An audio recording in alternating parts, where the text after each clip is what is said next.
ಪ್ರಧಾನಮಂತ್ರಿ ನರೇಂದ್ರ ಮೋದಿಯವರ ಹುಟ್ಟುಹಬ್ಬವನ್ನು ಇಳಕಲ್ಲಿನ ಬಿಜೆಪಿ ಕಾರ್ಯಕರ್ತರು ಅರ್ಥಪೂರ್ಣವಾಗಿ ಆಚರಿಸಿದರು.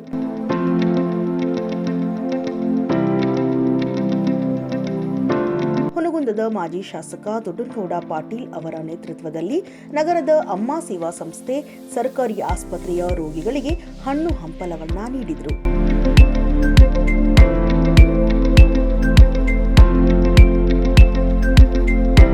ಇದೇ ಸಂದರ್ಭದಲ್ಲಿ ಮಾತನಾಡಿದ ಮಾಜಿ ಶಾಸಕ ದೊಡ್ಡನಗೌಡ ಪಾಟೀಲ್, ನರೇಂದ್ರ ಮೋದಿಯವರಿಗೆ ಇನ್ನಷ್ಟು ಆರೋಗ್ಯ ದೊರೆಯಲಿ ಎಂದರು. ಇಂದು ನಮ್ಮ ದೇಶದ ನೆಚ್ಚಿನ ಪ್ರಧಾನಮಂತ್ರಿ ಸನ್ಮಾನ್ಯ ನರೇಂದ್ರ ಮೋದಿಜಿಯವರ ಹುಟ್ಟುಹಬ್ಬದ ಅಂಗವಾಗಿ ಇವತ್ತು ನಮ್ಮ ಭಾರತೀಯ ಜನತಾ ಪಕ್ಷದ ಎಲ್ಲ ಮುಖಂಡರು ಸೇರಿ ಅಮ್ಮ ಸೇವಾ ಸಂಸ್ಥೆಯಲ್ಲಿರ್ತಕ್ಕಂಥ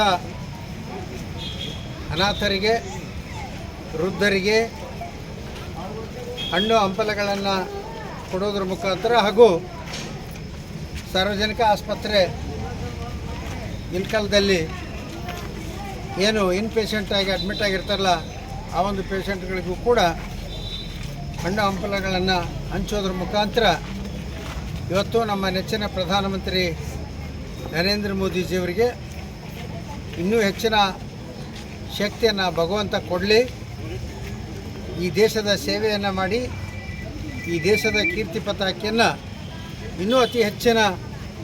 ಈ ಸಂದರ್ಭದಲ್ಲಿ ಡಾಕ್ಟರ್ ಮಹಾಂತೇಶ್ ಕಣಪಟ್ಟಿ, ಮಹಂತಗೌಡ ತೊಂಡಿಹಾಳ್, ಮಂಜುನಾಥ್ ಹೊಸ್ಮನಿ, ಲಕ್ಷ್ಮಣ್ ಗುರಂ, ಮಲ್ಲಯ್ಯ ಮೂಗನೂರ್ಮಠ್, ಶ್ಯಾಮ್ ಕರ್ವಾ, ರಾಜೇಂದ್ರ ಆರಿ, ಉಮೇಶ್ ಕೊಂಗಾರಿ ಸೇರಿದಂತೆ ಅನೇಕ ಬಿಜೆಪಿ ಮುಖಂಡರು, ಕಾರ್ಯಕರ್ತರು ಪಾಲ್ಗೊಂಡಿದ್ದರು.